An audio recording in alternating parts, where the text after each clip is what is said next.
Hi, welcome back. So, welcome to the last lecture of this course.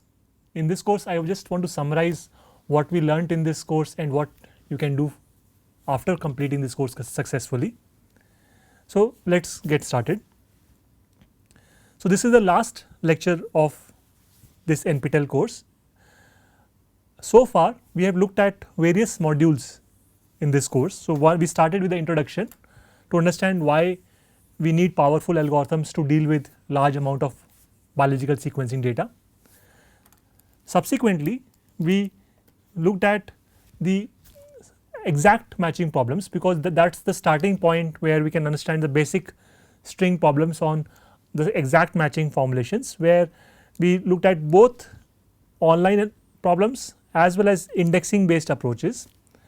There, I hope you appreciated the power of suffix trees, suffix arrays, and how they improve upon the naive solutions. So, how brute force or simple naive solutions are so slow, whereas data structures like suffix trees, suffix arrays make the algorithms run so fast. So, this was the exact matching formulations, but I also mentioned to you that when we are working with real world sequencing data, we also have to tolerate differences in the sequences. That is, sometimes we need to do approximate matching instead of exact matching, and for that we looked at various versions of the alignment problems: global alignment, local alignment, semi global alignment, and so on. All these alignment problems used dynamic programming techniques, and I hope you appreciated that even though how eventually these algorithms were very simple, but like compared to the naive algorithms, these dynamic programming algorithms offer a significant advantage in terms of scaling to real world applications. So, we saw various dynamic programming applications starting from eddy distance, moving to local alignment, and so on, and each of these problems allowed us to solve different versions of alignment problems depending on the application of interest. Now, in the genomics field, the amount of data kept on increasing in the last decades, and this basically made the exact alignment algorithms slow. So, this made the use of heuristics mandatory, and for that we looked at some of the widely used heuristics for sequence comparison. For example, we looked at this seed chain method, where we look for exact matches first, and then we looked at chaining techniques which allow us to solve this alignment problem much faster. Now, in all these first 4 modules, my primary motivation that I was pitching you was genome resequencing, where you are given a reference genome and you want to do pattern matching of large number of reads sampled from some other individual's genome. So, this sequence comparisons allowed us to understand what mutations exist in the individual's genome. But in some problems we will not have access to the reference genome. For example, as I mentioned to you in the module 5, where if you are sequencing a new species for which there is no reference before, then you would need to directly reconstruct the genome from these short read fragments. So, there we looked at different kinds of techniques, mainly graph algorithms, to reconstruct the genome de novo. We looked at various challenges associated with genome assembly problem, how some of those challenges are addressed in practice, and why this problem continues to be of importance, and what are the open problems in this area. So, this was the module 5, where the focus was on genome assembly. Now, again in top 5, all 5 modules, the focus was on either genome resequencing or genome assembly, where you want to reconstruct the genome sequence as accurately as possible.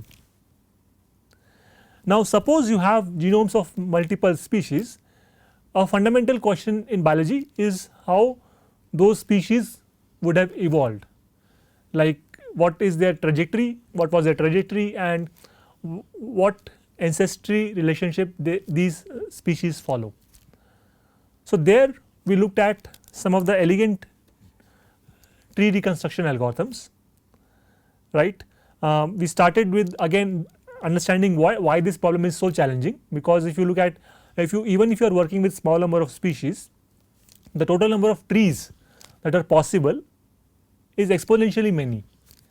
So, naturally brute force algorithms again do not work, and there also we need powerful algorithms to deal with this problem. In module 7, we looked at a different class of algorithms which are probabilistic and machine learning based sequence models, and there I motivated the need for hidden Markov models, and even we looked at language models, large language models for DNA sequencing data. So, these are probabilistic models which allow us to understand. So, if you have some annotated training data, then one can train models like hidden Markov models, and there you can use them for different purposes. Like for example, once you have derived a sequence model, now given a new sequence, you can annotate that sequence with different properties. For example, the application may be to understand where the genes are located in the genome, or where the promoters, enhancers are located in the genome, and so on. So, that requires a construction of a sequence model and then application of a sequence model on novel sequences. So, that gives us the probability of different characteristics, like for example, occurrence of a gene, and again since this is a probabilistic model, it also gives you uncertainty involved. Like for example, if the probability is high, then you know for sure that the gene starts at that particular location, but if the probability is low, then you know that there is some uncertainty as well. Finally, in the last module, we looked at pangenome graphs. This is an emerging topic again, because with access to so many genomes now within a species, for example, within humans as well, we have hundreds of high quality genomes sequenced now, and the question that we asked in module 8 was primarily that how can we analyze a collection of genome sequences together. For example, the motivation can be to understand the differences occurring in the collection of genomes, or to use that collection of genome as a reference and study a new genome using that pangenome reference. So, there we looked at some of the challenges, like for example, when we represent a reference as a graph, then many of the standard bioinformatics problems like sequence alignment do not directly work on graphs. So, there again we need to extend those algorithms to graphs, so that we can continue to use these pangenomic collections. So, throughout this course, I hope you saw different problems associated with the analysis of sequencing data, and as we went through the course, we also looked at different algorithmic techniques, like for example, dynamic programming, greedy, graph algorithms, tree algorithms, and so on, and I emphasized the analysis of these algorithms as well. So, not only we were focusing on how the algorithms work, but what are the run times of the algorithms, how can sometimes we prove the correctness of the algorithms, and so on. So, both the design of algorithms and analysis is important in this area, and I also want to encourage that. So, whatever techniques you learnt in this course will not only be restricted to genomics, but they are applicable to any other field as well. So, the techniques that you learn should help you in other courses involving design and analysis of algorithms. I also hope that the demos that were covered by the TAs, especially the programming demos, to illustrate the application of all the theory that we covered on some real problems, this allows you to see how this theory applies to real problems. And I also hope that you will also implement some of these algorithms on your own and use publicly available data to understand how these algorithms work in practice. So, this was the overall course overview, and I hope you appreciated all these topics. Now, with this, what can you do with this knowledge? Well, what I also hope that once you understand these topics, now if you are someone who are using lot of tools in bioinformatics, like for example, mapping reads, constructing evolutionary trees and so on, or maybe understanding mutations in the genomes, building machine learning models for sequencing data. I hope like when you are using some of the existing tools, now you will also be able to appreciate how these algorithms may be working underneath, like what are the underlying algorithms that power those tools. And that would also help you understand like okay how those tools might scale. For example, if suddenly you are given twice the amount of data, then you can from an algorithmic perspective also you can predict how fast or how slow will that tool become if you double the amount of data and so on. So with the knowledge of the algorithms that are implemented inside that tools, I hope you will be able to better leverage the tools and even develop your own methods going forward.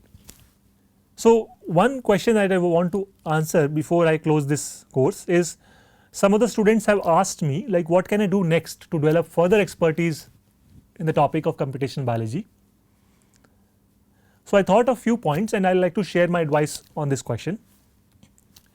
So first of all, I want to emphasize that bioinformatics is a big umbrella term which includes a large number of interdisciplinary elements, and the design and analysis of algorithms is just one of the many components that are covered in this umbrella.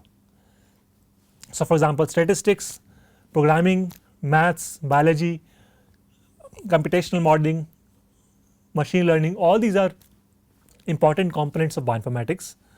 So if you still have opportunities to take courses, I would definitely encourage that you make sure that you have good expertise on the fundamental topics or fundamental concepts needed to address various kinds of bioinformatics problems. This course primarily focused on only the algorithmic aspects of sequencing data. So this is to remind you that yes, you can continue learning and you can continue to take further courses to further make sure that you can tackle or solve important bioinformatics problems. Now another important point I want to emphasize in this video is that do not restrict yourself just to attending lectures or watching videos like this. I also want to emphasize the importance of reading textbook chapters. For example, if you like any particular topic or if you feel that you have understood the video but you want to know further, then I would encourage you to read the book chapters, because that would not only improve your understanding of what was covered in this course, but it will also give you an opportunity to go further deeper in that topic. Also, technical writing, reading the book chapters will also improve your clarity, because the book chapters are written in a much more precise way than what we can cover in videos like this. So in videos like this I can give you intuition, examples and overview of the theory, but for details I definitely encourage you to read the book chapters. Some of the book references are also highlighted on this NPTEL course webpage. Also, the evaluation and assignments of this course were primarily focused on either multiple choice questions or short answer questions, but in the textbooks you will also find long answer questions, and I also encourage you to see those questions and try solving some of them.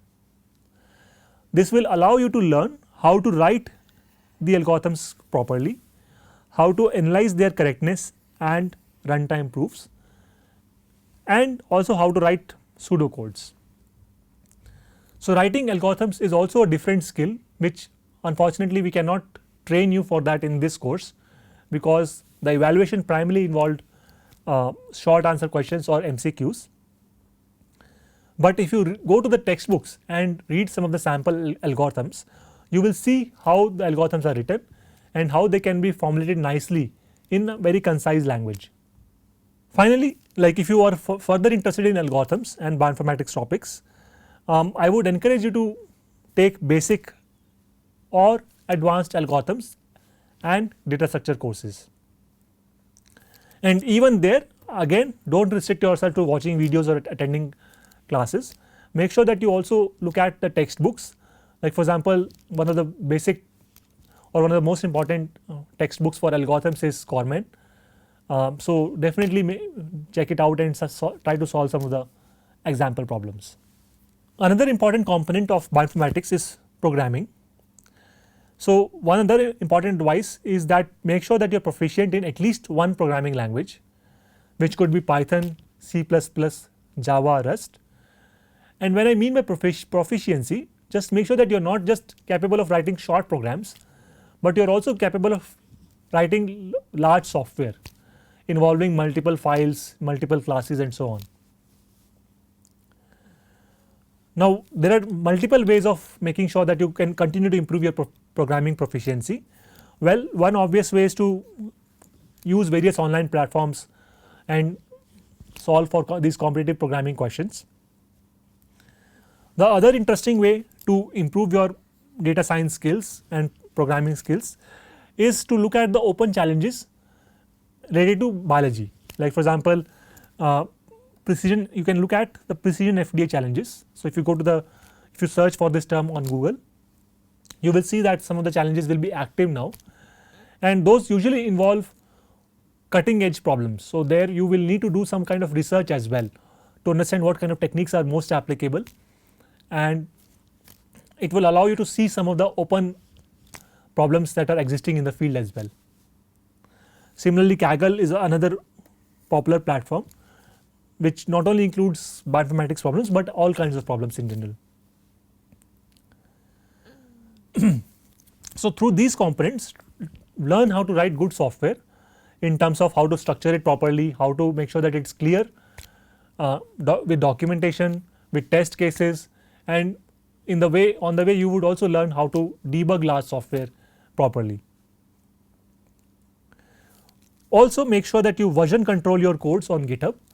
So, GitHub is again a very important tool that is very important in large software development. So, I encourage you to version control your codes on GitHub and maintain them on GitHub, so that you have a track record of what codes you have developed over your time.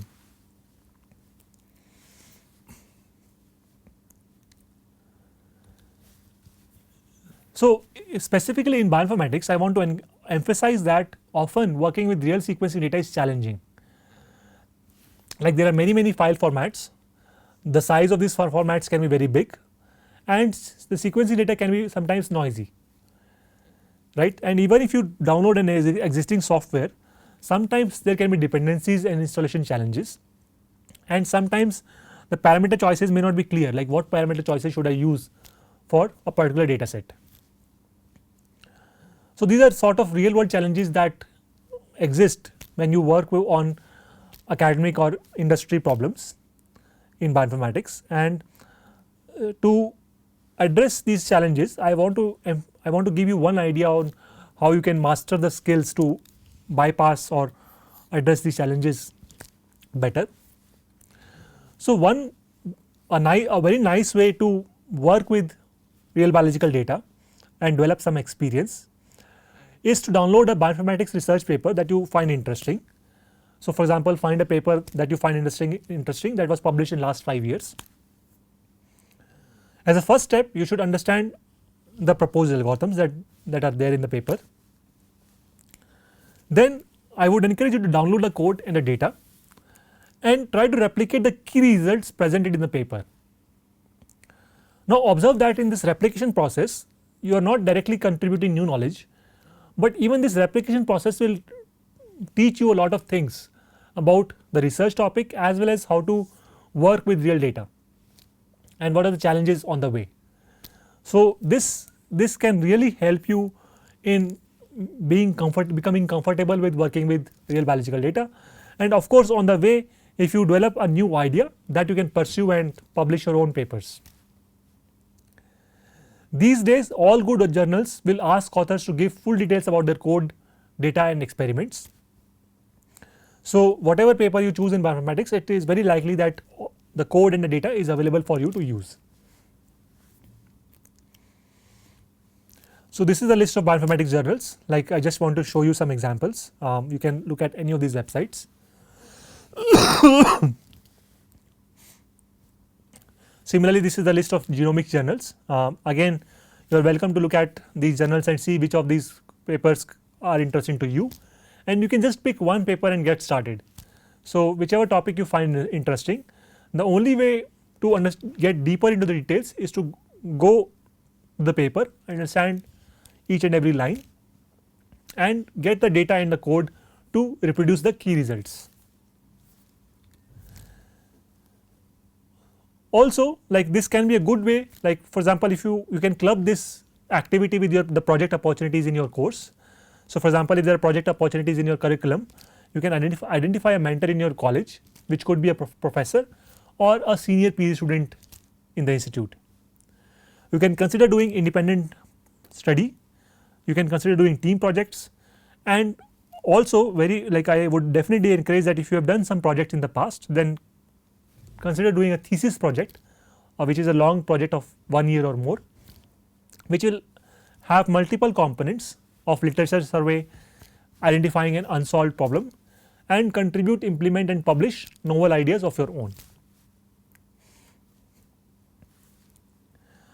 Now, in this process, like if you are suppose replicating a study and or you are trying to run existing software, and suppose you run into some problem like for example, the software is crashing, then how can you get help? Well, there are multiple ways to get help online. So, for example, if you are getting an error while running an existing code, do not give up. Well, there are multiple options that you have.